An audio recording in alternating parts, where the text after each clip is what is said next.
はい、皆さん、こんにちは。漫画家の新本慎です。です。よろしくお願いします。お願いします。ということで、今日はですね、体の描き方について、誰でもわかるように説明していきたいと思います。初心に戻ろうシリーズ的なやつね。まあ、これを初めて見る人もいると思うしね。まあ、そうだね。まあ、今まで過去に見てきた人は、もしかしたら同じ説明になる部分もあるかもしれないんですけども、まあ、基本中の基本だから、これ忘れてしまうと、やっぱ先に進めないし、今から描こうって人たちは、ぜひこれを見てもらえれば、まあ、簡単に体自分で描けるようになると思いますので、ぜひこれを見て上手な体を描いてみてください。で、さらにはですね、もちろん体っていうのはいろんな向きがあるじゃない。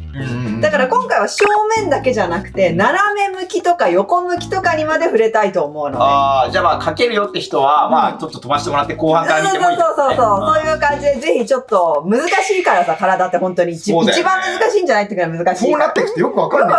そう自分たちのものなのに自分たちでよくわかんないじゃん。ということで、まあ簡単なポイントをね、説明しながら、書けるようにしていきたいと思いますので、ぜひ最後まで見てみてください。それでは早速やっていきましょう。はい。じゃあ、まずなんですけども、初心者の人がやってしまいがちな、悪い例なんだけど、まず、顔を描こうと思って顔を描きます。まあ、これはどんな顔でもいいんだよ。まあ、しっかり描く人もいれば、当たりでもいいから、まずはなんとなく当たりでこうやって顔を描きます。それで、よし、体描こうと思って体描きます。で、こうやって体をこうやって描いていくんだけども、この髪があれって思うじゃん、ここで。あれ髪がこの辺で終わるなと思うから、ここにこうやって足描く。これがちょっとね、良くない例です。まあなんかパッと見これでもいいじゃんとかって思うかもしれないけど。志保先生が描いてるから、なんか別にありかと思っちゃう俺。やっぱこれはすごくよく見ると体のバランスが悪い人間になってしまっているし、何よりもやっぱいきなり顔描き始めて、ここの部分何にも考えない時点で描いたじゃん。だから最終的に足をなんとか入れようと思ってここに無理やり入れるの合わせたじゃん。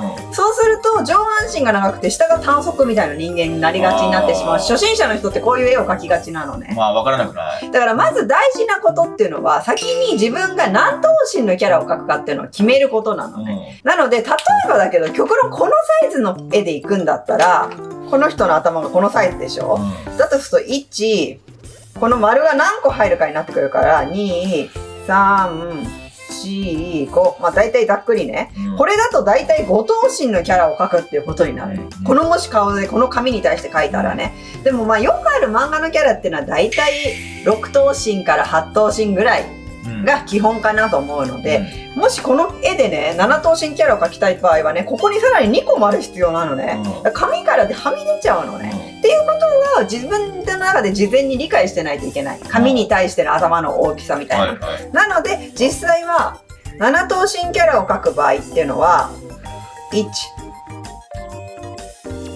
こんな感じ。実際これで見たとき顔の大きさってこれしかない。ちっちゃいね。この紙に対して。でもそれぐらいの頭身なんだっていうのを自分で先に理解することが大事です。で、今描いた丸っていうのは、じゃあこれから絵を描く人が全員やろうっていう話ではない。絶対毎回描いてねって話ではなくて、これをイメージしておくことが大事だよって感じ。だからなんとなく自分でこう手でこういう風にやっといててもいいし、もう自分で頭の中で考えるのが難しいっていう人は、最初のうちは紙にこういうのを描いてみてもいいと思います。っていうので、まず各頭身を決めましょうっていう話でした。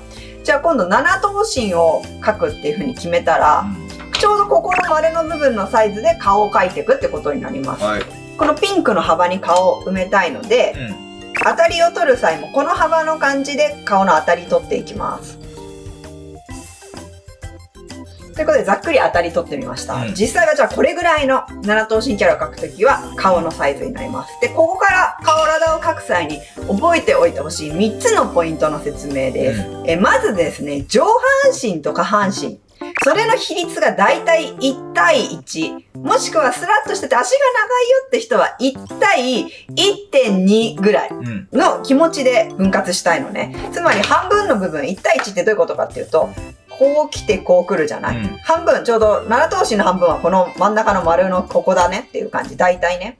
この辺。大体半分に引いてみました。ここまでが大体上半身。で、こっから下が大体下半身になるように当たりを取っていきます。まあ、大体上半身なので、胴が大体ここの線に入るぐらいまで描きます。で、で、じゃあ次は足を描いていきたいんだけど、ここでポイント2です。はい。膝はだいたい足のまた1対1にあります。上の足の部分と、膝から下の部分がだいたい比率が1対1になるようなイメージで膝を描きたいので、だいたいちょうどここからここの半分ぐらいの位置。この辺かな、だいたいね、これみんな、だいたいで大丈夫だからね。だいたいこの辺ぐらいに膝が来るというイメージで足を描いていきます。こんな感じ。ちょっと私上になったけど。ちょっとね。まあでもいいのよ、大体で。大体なんとなくこう分かってれば OK だから。そして今度腕を描いていきたいんだけど、ポイント3です、ここで。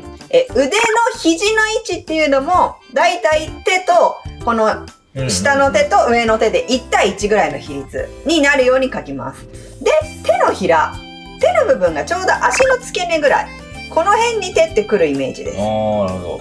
なので、これのちょうど半分ぐらいなので、だいたいこの辺かなってして、こんな感じで肘の関節を取ってあげる。もう一回確認です。まず、上半身と下半身が1対だいたい1。ここが1対1になるように。で、今度この膝がだいたい1対1になるように。そして今度最後に腕がだいたい1対1になるように。こんな感じのイメージ。この3ポイントだけをよかったら頭に入れといてください。そうすれば、人の体を描くときに大きく迷子になることがないので、この比率だけ覚えておいて、そうするときこの絵を見たときって、ちょうどこの上半身の部分がここだとするじゃない？上半身が。ここから始まって、ここの下半身。これがもう、ね、おかしい。ここにおかしいってまず気づけたじゃない？で、例えばこの膝をもしこれで描いてあげるとき、この絵はもう膝と肘がないからね。あれだけど、もしここがね、肘だったときね、そうするとこことここで、やっぱこれもちょっとバランスがおかしいなっていうことになるし、もし仮に膝がここだったときで、これもこれでちょっとやっぱおかしいなっていう絵になっちゃう。こういうところで確認ができるから、自分のイラストの。なるほどね。ということで、よかったらそこをちょっと意識してみてください。じゃあ次です。これをなんとなく頭に入れてから、体はちょっといろんな角度で描いていきたいと思います。じゃあこれをベースにちょっと次応用で体の向きとか考えていきたいんだけども、まずこれさっき言った話の通り 1,2,3,4,5,6,7 だいたい7頭身の人で、だいたいここら辺に上半身と下半身の分かれ目が来てて、だいたいここが1対1。で、腕のここにだいたい分かれ目が来てて1対1。で、ここら辺に膝が来てて1対1というざっくりとした感じだけど、イメージで描いてます。で、ここでポイントとしては、これ腕曲げた時もここに肘が来て、こことここが1対1みたいなイメージになってます。そうすれば腕曲げた時も応用が効くので。難しいけどね。難しいけどね。で、これ今正面じゃない。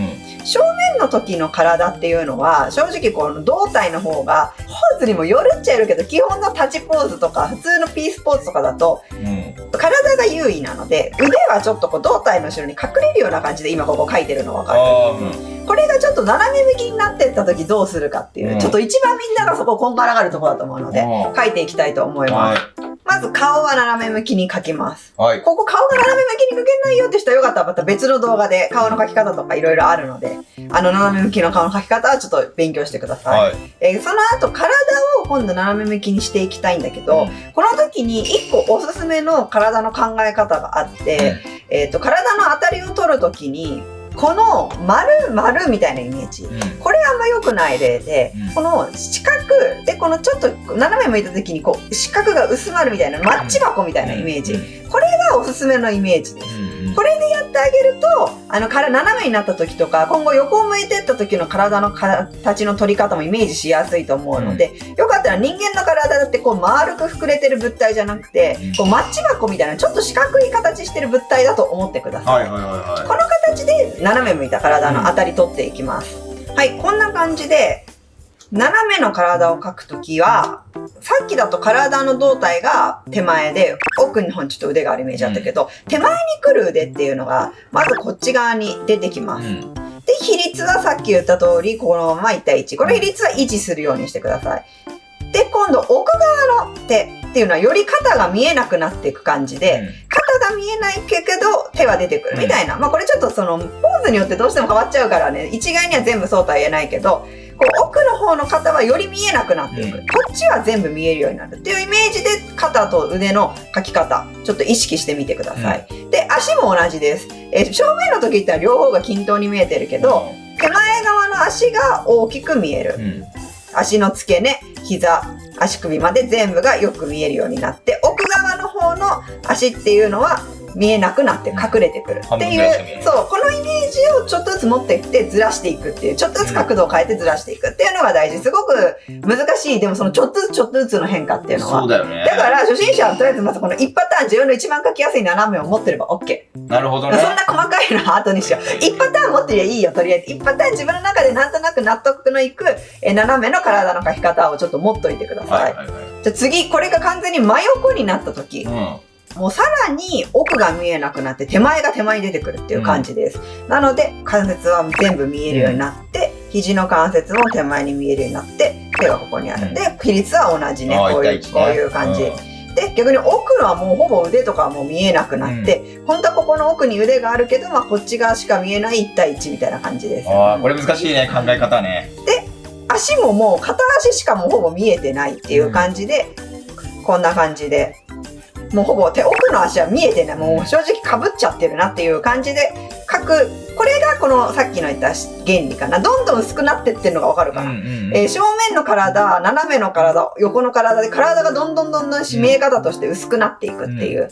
人間の体ってそういう感じで正面と横では全然細さが違うので、ぜひそれをちょっと意識して描いてみてください。そしてさっき言った一番最初に言ったこの比率だけは大きく崩さなければ、どの角度で描いても一応全部同じような人に見えるっていう感じですので、これは身長が高くなっても背が低いキャラになっても男性キャラでも女性キャラでもこの比率っていうのは変わらないので、ぜひこの比率を崩さないようにいろんな形のキャラ描いてみてください。で、最後にこれをちょっと使った応用です。はい、じゃあ最後にちょっと応用なんですけども、ほとんどのポーズはさっき言った比率でいけるので、こういうなんか緩やかなジャンプみたいな絵も、1対1みたいなやつとか、ここ1対1とかで腕曲げててもこことここで1対1みたいなイメージで作れるんだけど、こう激しい動きをしてる時の人っていうのは、まあ大体こう足を曲げてしまうとそもそもがもう1対1でほらなくなってしまう。曲げてる部分があるからね。例えばこう手を前に出してここが本当は1対1なんだけど、そういう風に見えなくなってしまったりとか、奥行きが出ると奥に入ってるものが短くなってしまうみたいな、こういうことがある。これも一人じゃないもんね。なのよ。だから要は本当に今後みんなが絵が上達してって、もう私体うまく描ける、次のもっと個性的なポーズにチャレンジしようと思った時は、ぜひこの比率は動きが出た時にはちょっと見え方としては変わるっていう。もちろん人間の構造としては変わらないんだよ。こう 3D で見てきた時にはこの見える角度もあるんだけど、絵の角度によってはそう見えなくなっちゃうこともある。から逆に大きなく動いてる人が描きたい場合はこれを崩すっていうパターンも考えておいてください。ただこれ上級者で、ここ上級者だから、まずはこっちマスター。まずは1対1をマスターした上での、これってことなんだ。そう。で、あとこの比率ね、要はさっきみんな先に私は体を描く前に当たりを取って、まず何頭身か決めてって言った話をしてたじゃない。紙にどうやって入るか考えようみたいな。という人間だからそんなことはうっかり忘れて絵を描き始めちゃったとするんじゃない。で、今ここに描き途中の人間がいる。この感じでいくと明らかに足の先がもうこの絵がはみ出てしまう。確かにね。こういう時にはもうみんな結局この比率っていうのはどういうポーズをしても大きく変わらないわけだから、でここら辺に腰があると決めたら、ここまででだいたい1ぐらいの比率だとしたら、もうこの1ぐらいになる比率をこうやってここの太ももから膝までがこう1対1、ここも1対1ね、こんな感じでもう書き足しちゃって、座ってるポーズにしろって。座ってるポーズにしたら紙に収まるから立ちポーズじゃなくてってこと？ここでやっちまったと思った人は何とか足を曲げてるように応用すればいいだけなの。要は足を曲げさせてもいいわけね。絶対もう今の絶対タッチで書かなきゃいけないわけじゃないから、だからやっちまったと思った時はこっから何とかみんなトンチを効かせてさ、紙に収まるようにさ、なんか上半身のポーズにもよるけどね。上半身のポーズが明らかにこれ座ってないなみたいなポーズだった場合ちょっと厳しいけど。いやもうこう動きながら座ってることにすればいい。ちょっとおかしいやつ。とかあとジャンプしてることにするとか。